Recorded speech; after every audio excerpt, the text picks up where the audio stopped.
بسم اللہ الرحمن الرحیم۔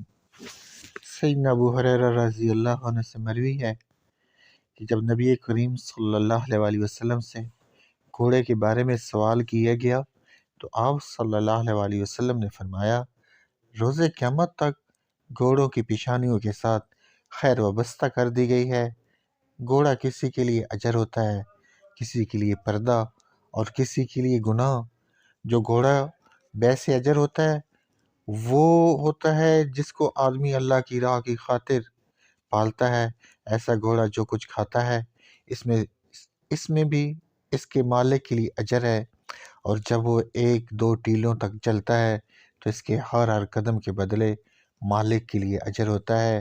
اگر سامنے نہر آ جائے اور اس سے پانی پی لے تو وہ جو پانی پیتا ہے اس کے ہر قطرے کے عوض مالک کو ثواب ملتا ہے، یہاں تک کہ آپ صلی اللہ علیہ وآلہ وسلم نے فرمایا اس کی لید اور پیشاب کے اجر و ثواب کا بھی ذکر کیا۔